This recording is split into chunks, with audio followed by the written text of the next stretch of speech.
Hi, everyone, and welcome back to the Q&A for the film Youth Be Gov. It's my pleasure to welcome back our guests, director Christy Cooper, producer Olivia Anaman, and two of the great activists featured in the film, Nathan Bering and Jacob Lavelle. Thank you all for being here again, and many thanks to Claire, our ASL interpreter, for joining us as well. So again, it's so great to welcome you back after our work in progress screening at the Environmental Youth Forum in 2018. And God, Lord knows so much has happened and changed in the time since then. Can you talk about how the film evolved since that screening in 2018? Sure. Yeah, I'm trying to even remember where we were at that point. 2018, I think we were, in May of 2018, we were all set and ready to go. I had, like in the fall, I had moved and relocated with our co-producer Liz Smith to Eugene, Oregon, where the 12-week-long trial was supposed to start. And of course, as you found out in the film, that was put off like 10 days before the trial was supposed to begin. So in 2018, I was still very much in the middle of production and filming with the plaintiffs and capturing the story. And since then, we've had a lot that's happened with the case. And another court hearing that we had in 2019, and some decisions that have happened since then. So we were finally able to kind of like say, okay, we're going to stop shooting, even though the case is still ongoing. We were able to stop shooting in the fall of 2019. Is that right, Olivia? Yeah. We had another couple more shoots still in the spring of last year prior, just really lucky. We were fortunate just prior to COVID and the pandemic starting, we were able to get in a couple of our last shoots and went into post, and we finished it up in this past November. So it's been quite a journey, a 5-year-long journey. Yeah, I would imagine. Olivia, were you on board at that stage as well from the beginning?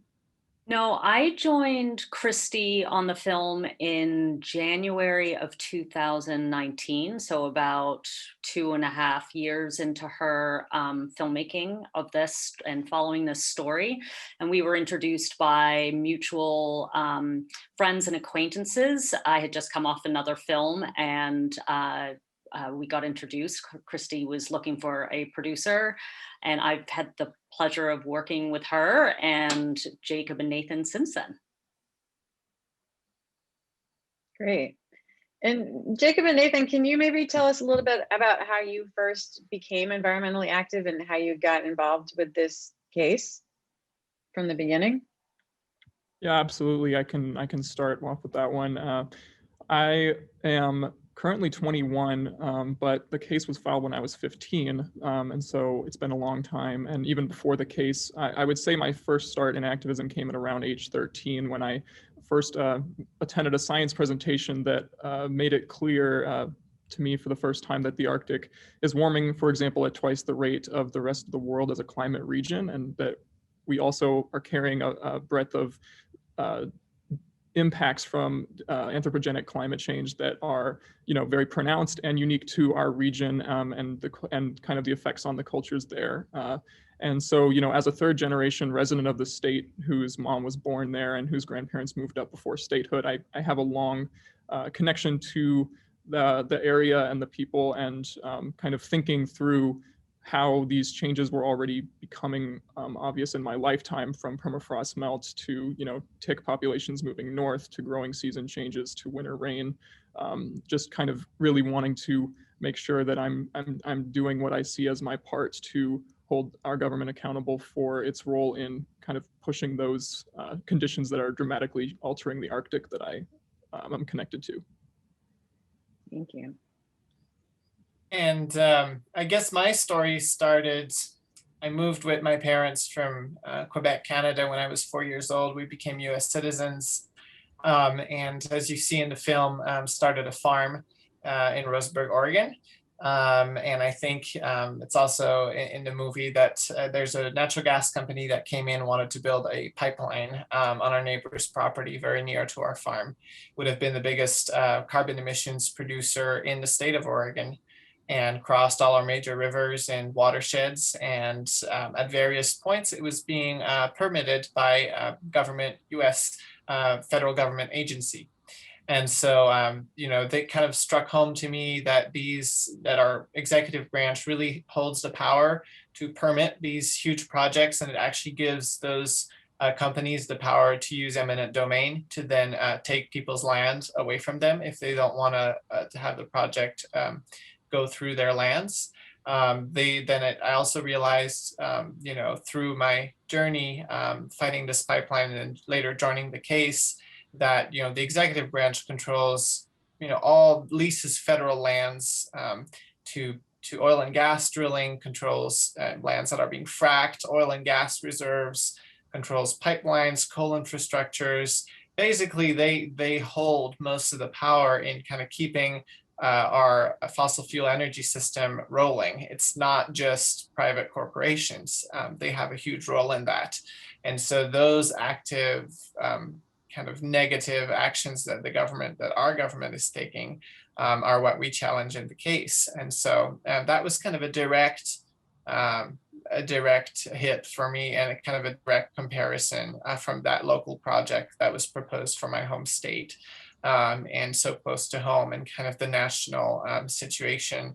I also grew up very close to water and trees and wildlife. I was an only child, and I was playing outside a lot. I was homeschooled, and I grew up taking care of animals, and I just kind of feel very close to nature. And so, in the last years, wildfire season has been terrible and has just been getting worse and worse and worse. And this past year, I bought a business up in Portland, and that business was threatened by wildfires, and the farm was threatened by wildfires at the same time. And I had to run back and forth on the I-5 corridor to be there at both places because they both subsequently became threatened by the wildfire season. So I've really felt those impacts a lot, I think, especially in the last years. Yeah, it's definitely just been progressively worse. So one of the things that's really powerful is the incredible diversity of the group of plaintiffs in the case. And there's obviously, millions of young people who are, could just as easily be plaintiffs that are all going to be affected by this situation. So I'm wondering, how did this particular group of 21 get selected? And I'm wondering, Jacob and Nathan, if you ever, regretted agreeing to take part, or, or just sort of how you kind of came to it, and how they got this cohort. I can answer the first part. So Julia Olson, who you see in the film, she founded Our Children's Trust in 2010, and she filed the first legal cases in 2011 on Mother's Day. They were legal actions in every state across the country, as well as the first federal case. And out of those initial cases, there sprung some plaintiffs who just kind of became some leaders in this movement. Kelsey Juliana being one. She was a plaintiff for the Oregon state case. Chantel Scott Martinez was a plaintiff for the Colorado state case. Jamie Lynn Butler was the plaintiff for the Oregon case. And so some of these plaintiffs kind of naturally fit as just ideal plaintiffs for the federal case. And out of, back in 2011, I created a series of 10 short films together with Our Children's Trust and Witness that were focused on these state cases. And some of those stories were seen by other young people around the country in their school programs or environmental or church programs. And that was one way that they were introduced. Some of them knew Kelsey and Chutescott, or had heard about it at their summer camps or at their colleges, and were introduced that way. So it was kind of some of them were brought on by attorneys who knew about these young people and their impacts. But the important point is that they all are experiencing individual harms brought on by climate change. So I'll let Nathan and Jacob answer the second half. Yeah, I mean, I would say that my individual path to the case was a little bit less connected to the organization than initially a lot of the other plaintiffs, but I still had experience kind of reading about the state case in Alaska from around that time that had been going on, and it was brought by Indigenous youth from a few villages around Fairbanks, and so I was cued into that, and then through an organization at the state level that I'd been involved in for a year or so, called Alaska Youth for Environmental Action. We'd been lobbying bills in the state legislature in Juneau, our capital, and taking various legislative approaches in the state. And Julia Olson reached out to that group and kind of was wondering if there was another Alaska plaintiff that was interested in getting involved at the federal level. And that was around the time where I had really started to grasp the reality that without young people having the right to vote, a legal avenue was one of the best powers that we had to kind of reassert young people's equal say at decisions that were being made about our energy system. And I'm kind of like Nathan in that I was actually the very last plaintiff to join, and I didn't know about our Children's Trust until probably actually a couple of weeks before we filed the case. But I was very active in trying to stop the Jordan Cove natural gas pipeline project, the Pacific Connector Pipeline and Jordan Cove project. And so another plaintiff, Alex Losnack, who also grew up on a family farm in Oregon, was already part of the case and just reached out to me and explained what the case was about. And I kind of decided that this was something I wanted to be a part of. And so after kind of talking to my family, I decided to join, and I joined kind of right before the case was filed. So it's kind of amazing looking back that, a couple of weeks difference and my life would have been very different. I've never regretted any part of it.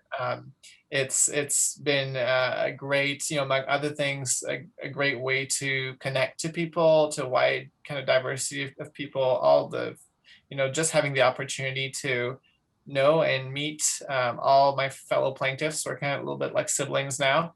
And that's just been a great blessing. And so I've never really regretted any part of it. I've never had any severe backlash. I know some people have, and it's definitely a real thing. But all my neighbors are Trump voters, so I have a lot of opportunities to carry on these, conversations. But I found the case to always be kind of a conversation starter.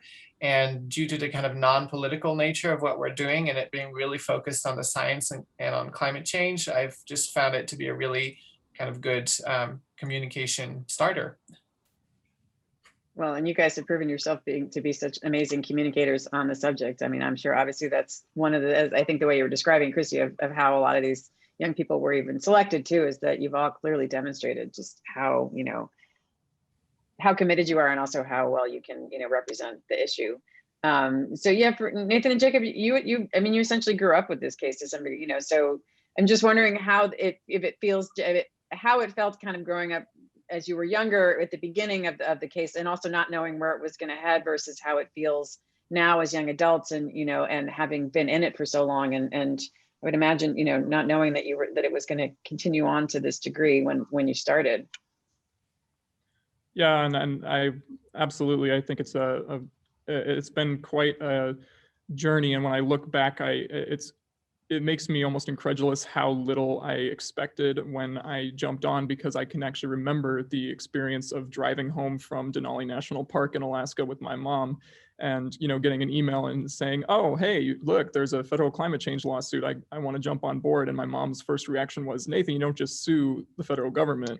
But, my 15-year-old self, is just sitting there like, oh, well, that no big deal, right? And because all I was focused on was kind of the prize, which was the change that we were seeking, and I wasn't really thinking of how it was going to impact my life. But then, looking back, I was in conferences, or I was in Washington, D.C., or I was at court hearings through like most of high school instead of going to, dances and instead of going to, things that would conventionally be associated with high school. And so I definitely am glad that I had my parents to ground me before I started with, where's this fire coming from? Like, is this actually something you're ready to pursue? Because if I had not had that clarity, I think it would have definitely been even more of a challenge now that it's been 7 years and we're still looking at probably, an extended portion of time going even further from here. So I definitely am.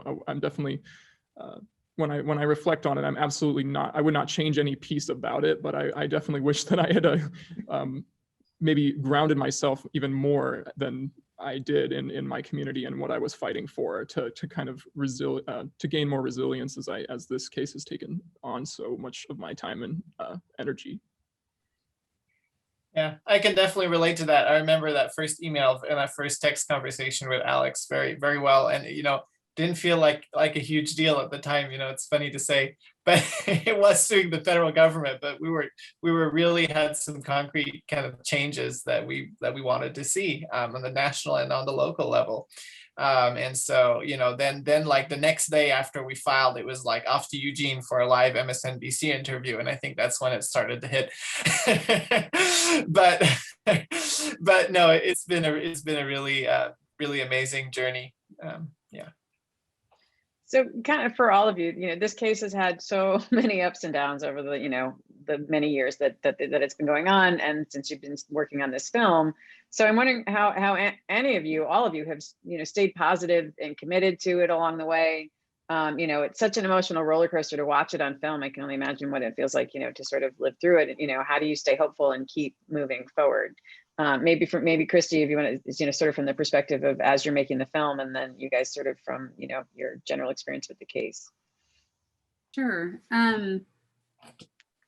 Yeah, it's working on a topic that like climate change can be pretty discouraging, and depressing and scary, and yeah, just a lot of emotions that come up when you're following these stories. And there definitely have been, very sad moments along the way with the plaintiffs.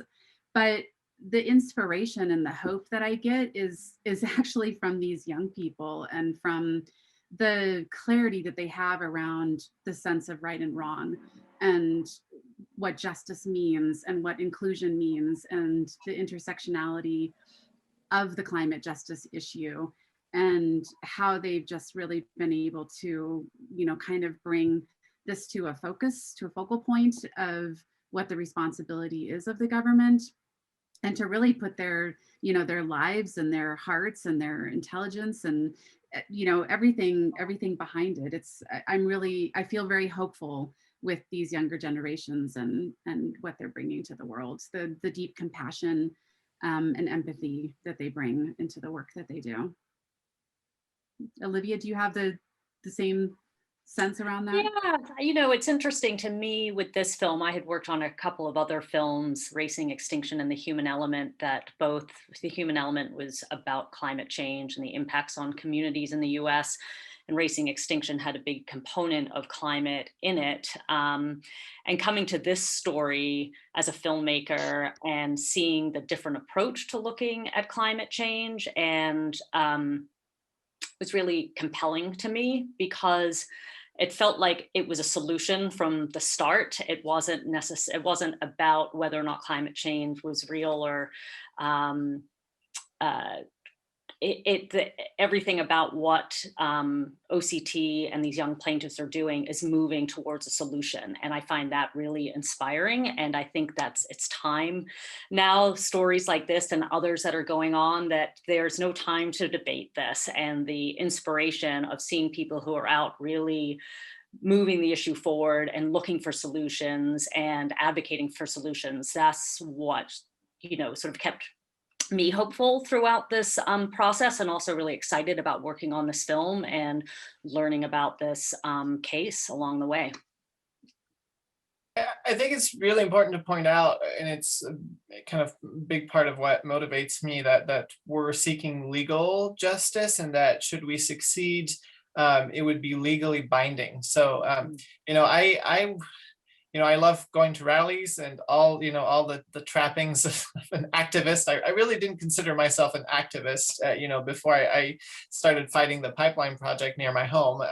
And I still think, activism is, life well done is activism, and you don't need to go to rallies or do all, write your senators or run for office. And there's many different ways to actually make an impact on the world, a positive impact on the world. And everybody's different.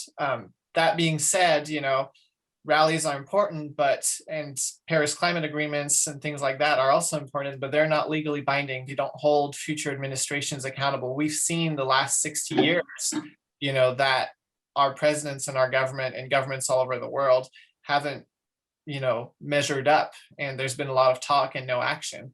And so, or very little action. And so that's kind of something that's really encouraging to me about the legal efforts, is that it's a new thing. It's the first constitutional youth-led climate lawsuit of its kind. And now there are many across the world. And so that just, whatever happens in our case, just seeing the case in Canada and Mexico, in India and Pakistan and all these other Portugal, that are inspired by our case, just kind of makes me very happy. And also, I come from a farm, and I think it's important that people see solutions. I try to kind of implement in my daily life, and I've kind of dedicated my life to organic farming and other things as well. But it's kind of my goal to kind of show that there's practical solutions. And I think when people can see that, whether in a movie or just through their own encounters with sustainable living and kind of new ways of living in harmony with nature and with each other, that they keep that in mind when thinking about this, often very depressing issue of climate change.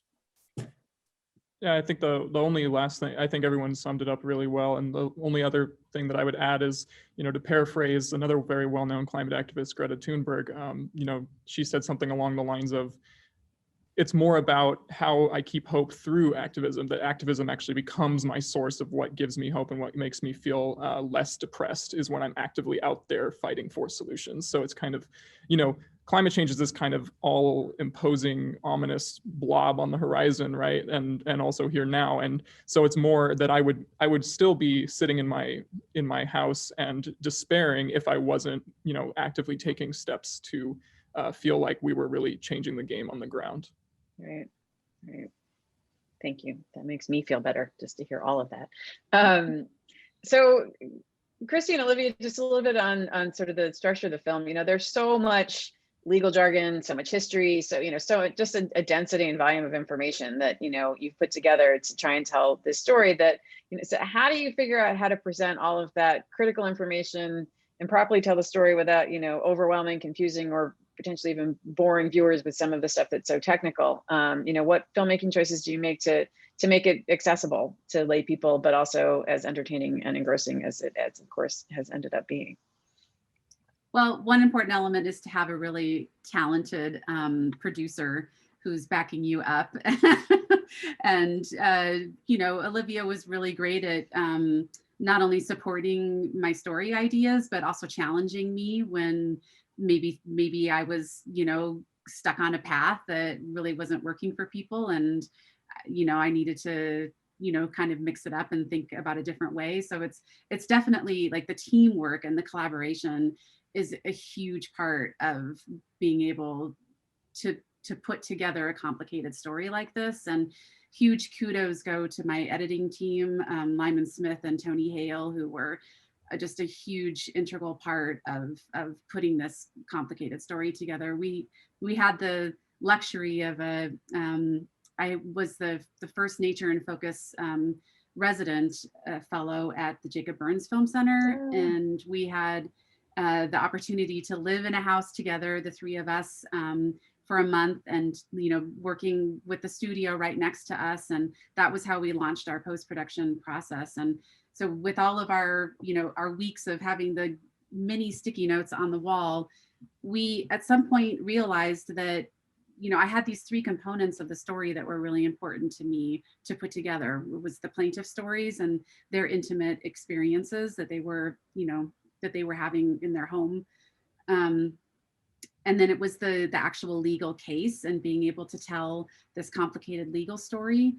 And then it was also this investigative journalism piece where we go back in history and tell the story of what the government has known and how long it's known and what it knew, et cetera, the choices that it made. And for a long time, people thought I was trying to, I was trying to create three different films. And I think it was difficult for people to see my vision that I had in my head.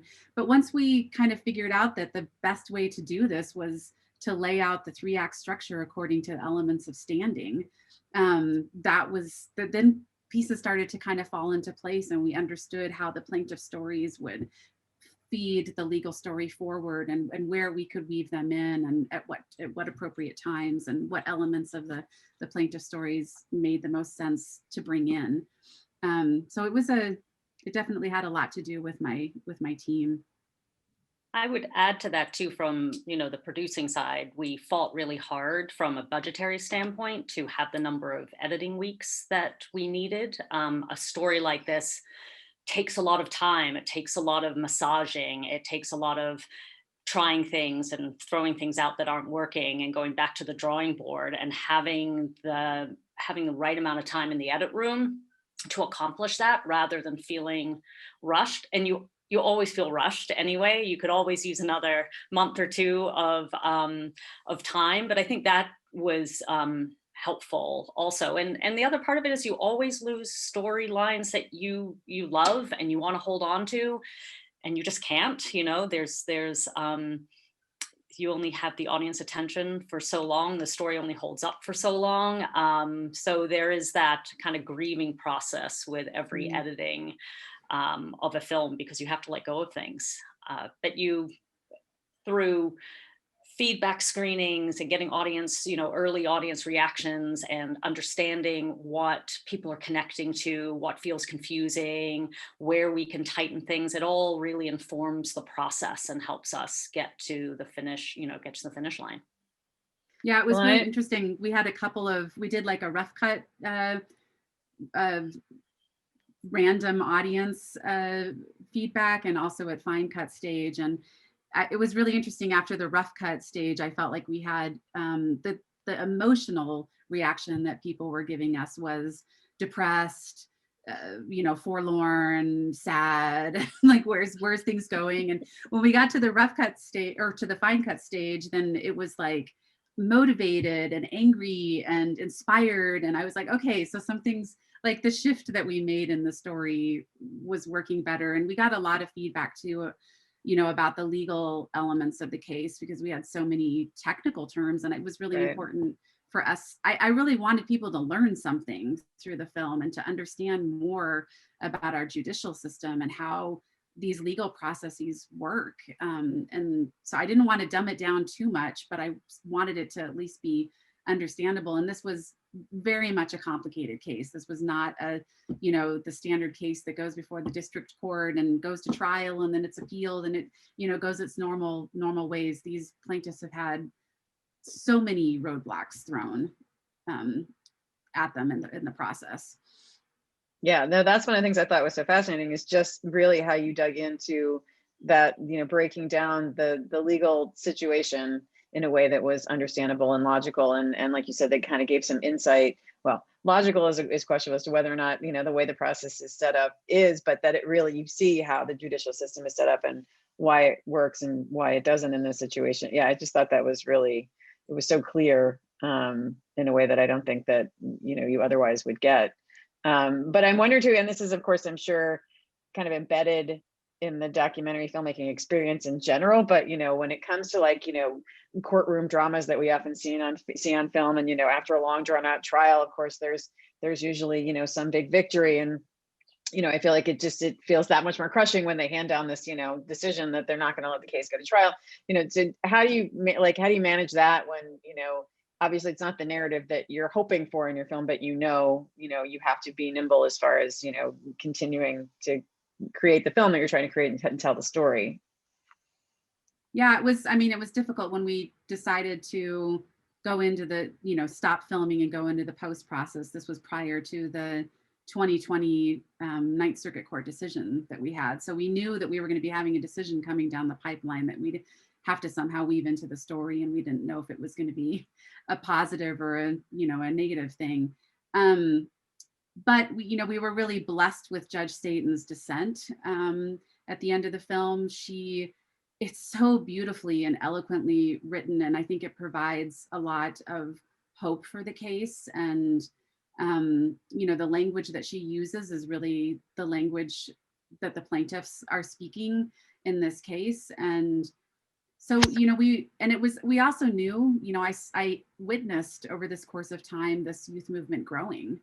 And we wanted it to end on this note of these are the plaintiffs in the Juliana case, but they are also handing it off to youth around the world who are taking on the same task of holding their government accountable. And this doesn't stop. This is the beginning. And the case is not over. You know, there is actually a recent update in the case. And, you know, that I think it's really important for people to understand that social movements that happen like this and big things that happen within our society, they're not easy wins. They are ups and downs. And it's a path that you take and a journey, and this is part of the journey. Well, I have to say, Jacob, you reading the dissent was probably one of the most emotional parts of the film. It was really such a great way to present that. Can you tell us what the most recent updates are in the case? Sure. Nathan and Jacob, do you want to tell? Sure. So we had the Ninth Circuit decision, right? That was a 2-1 decision, and basically dismissing our case. But basically, practically what it is sending it back to the district court, the first court that we filed in Eugene, Oregon, with instructions to dismiss. And what we've done since then, we appealed en banc, so to multiple judges of the Ninth Circuit, that appeal was denied. And so we were left with 3 basic options, which we have going forward. One is we could appeal to the Supreme Court. 2 is that we have a new administration, and Biden has been very clear about his climate goals. They're pretty ambitious, not necessarily when facing, when realizing the massiveness of the climate challenge, but they're still obviously better than what we had for the last 4 years. So that's a new situation, and we're really hoping and asking for. We've sent multiple letters, and we're asking for the Biden administration to come to the table and come to the settlement table, and so we can create a legally binding settlement that will last across administrations, across future administrations. Basically, a binding agreement that the office of the president and the agencies would enter into with the plaintiffs to protect our constitutional rights.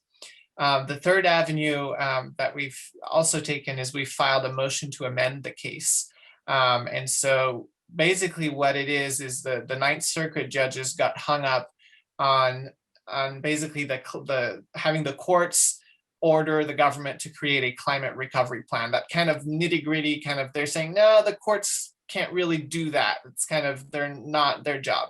And so, but they agreed with us that we were harmed. They agreed that we were being harmed by climate change. They agreed that climate change was being caused by the US government. They agreed to that whole causation, those 2 first elements of standing. They just didn't agree on redressability, that the courts could do anything about it. So what we're saying is to the courts is at least order declaratory relief, meaning at least say that our rights, our constitutional rights, are being violated by the government. And so we've amended our case so that we're basically able to go to the district court now and say, will you let us amend our case? And basically we're going to focus down on this declaratory relief. And so we're very hopeful that will go forward because the district court judge is Judge Aiken, who's has handed down some very positive decisions, as you can see in the movie. And so if all goes well, we're going to move forward to trial basically on this amended case. So there's still many different ways this can go, but it's definitely not over. And I think all of these paths have definitely something positive in them in different ways. And so stay tuned. And I would just add also that the declaratory relief that the plaintiffs are seeking in the Juliana case is very similar to the progression that Brown v. Board of Education took. So in 1954, the very first remedy that those plaintiffs sought through the Supreme Court was declaratory relief. It was not segregation at that point. It was simply asking the court to state that these young people had rights and that they were being violated. And it wasn't until a year later in 1955 that the injunctive relief was actually brought, which is when they ordered the schools to desegregate. So this is a really it's a really very basic, important point of cases, is that the courts are supposed to uphold what the law is and state what the law is. And so they're kind of the plaintiffs are trying to bring the focus back to that. That's great.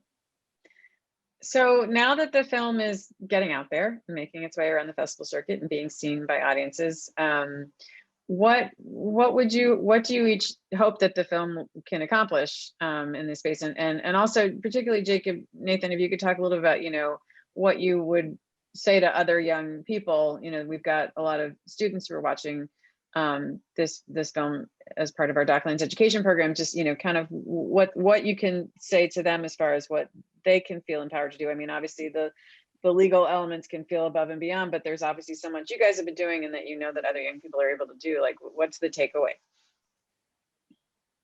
I'll let you guys go first. Yeah, I mean, I'll start by saying that, the legislative and legal direction is one element that young people can take. And, our case is introducing, a fundamental rights declaration kind of bicameral resolution in Congress on Earth Day. But that's only one avenue in, as Christy mentioned earlier, a much broader movement. And so I think that one of the most powerful things I've actually seen young people, especially, although this has been present in many movements, I've really seen the power of art in the climate movement. I think there've been some incredible art installations and kind of, I mean, even when you're in a protest, right, you see the beautiful banners and the beautiful signs that people make. And so there's also art, there's, there's the organizing, there's the a variety of ways that people can use what they are most able to do, like what skills they think they bring best to a movement and plug in that way. And specifically to the case, I would say, if young people are really interested in, learning more about the legal avenue, they can always go to our childrenstrust.org or youthvgovthefilm.com and find ways to get plugged in with this kind of legal approach. As Christy mentioned, there are state cases, and state cases have been brought in all 50 states at some point, and there are current ongoing cases. And our Children's Trust is always looking for partnerships of this nature. If this is the avenue that other youth feel called to take. And then I also, just looking at the film at the end that Christy put together so beautifully, the last segment was all about kind of an upswelling of constant pressure. So however youth feel they best can keep this issue in front of their government and kind of keep reminding their government that they're gambling with our future as well, and not just short-term kind of profit gain or business activities, that they're actually actively having consequences for us as a generation. As much as they can keep that message in front of the public consciousness, it's always a positive for the movement. Yeah, I would say, I would sum it up as whatever you do something. Even if it's small or big, but if you don't know exactly what to do, at least doing something, at least moving is a really important step. And then secondly, I would say finding leverage points, and sometimes you don't see them. Like, I had no idea that we had this legal way of protecting youth's rights and changing policy on climate change, but it's turned out to be a really powerful lever. And so you kind of find these leverage points in the systems, whether it's in your local community, going through newspapers or media or rallies, or through your school, or whether it's on the national or global scale. You can kind of find these pressure points and make a lot more change sometimes in that way. The third, I guess, advice I would have is to keep an open heart and remember that it's not about you. It's really, and sometimes it's fine to get the spotlight, like, us plaintiffs, we've been in the spotlight, but in some ways, I never looked for it. And I still feel, that I try to talk about the issues. And I think Greta Thunberg expressed it really well. Don't listen to me, listen to the science. And that's something, that I think is a really important advice as young people get, if you become really serious about activism, is that, this is about giving. It's about giving to the world and, reminding people how beautiful the world is around us, and really connecting to people so they don't feel forced to do things, so they feel that they want to protect their homes and their farms or their ranches or their living places or the people and animals around them. So it's something they want to do. And that only comes from when you are aware of that beauty, and you're not burned out or really stressed out. And it's normal to be stressed out with what's happening. But that's kind of my advice to young people, especially as these movements become really big and we start to enact real change. We want that change to be fair for everyone in the best way possible. And nobody knows what that looks like. We're all working through it together. And that's what democracy is. And so that's really kind of my thoughts, just from the last five and going on 6 years of participating in this lawsuit. I love Thanks, that, Jacob. Jacob.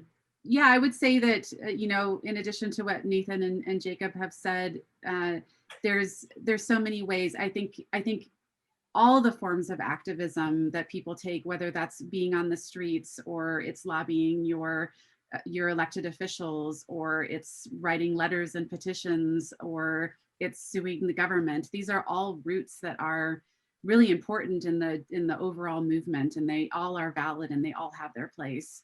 It was really interesting. Jacob and I had the experience to go to Standing Rock. And unfortunately that didn't make it into the film. That was one of the baby's storylines that had to be cut. But it was really interesting for Jacob, as someone who was on the front lines in the courtroom, to go where young people were on the front lines on the ground, taking the same action. And both of them are important. We need all of those things on all fronts to be happening. In terms of what we're going to be doing with the impact campaign with the film, and Olivia can speak to that as well, is really a focus of providing tools and resources and working with communities and disenfranchised communities to hold our government accountable. And particularly we want to obviously work with young people in enacting some of that change, but that the government can be at so many different levels, from your school board to your local commission and council members and your state representatives, et cetera. Olivia, I don't know if you have anything to add, and you're muted. Sorry, I said I don't have anything to add. Those are all amazing suggestions. I think we've given the young people on this call lots to think about. Yeah, well, and certainly with this film, I just want to thank you all so much. I mean, Jacob, Nathan, for all of your work and your ongoing efforts, and Christy and Olivia for a really remarkable film. Thank you all for sharing it with us today. It's been a pleasure. Thanks for having us. Yeah, Joanne, thanks so much for the love and the support. It's so great to be with your community again after all of this time, and it feels like coming home. Thank you. It definitely does. Yeah, thank you. Thank you.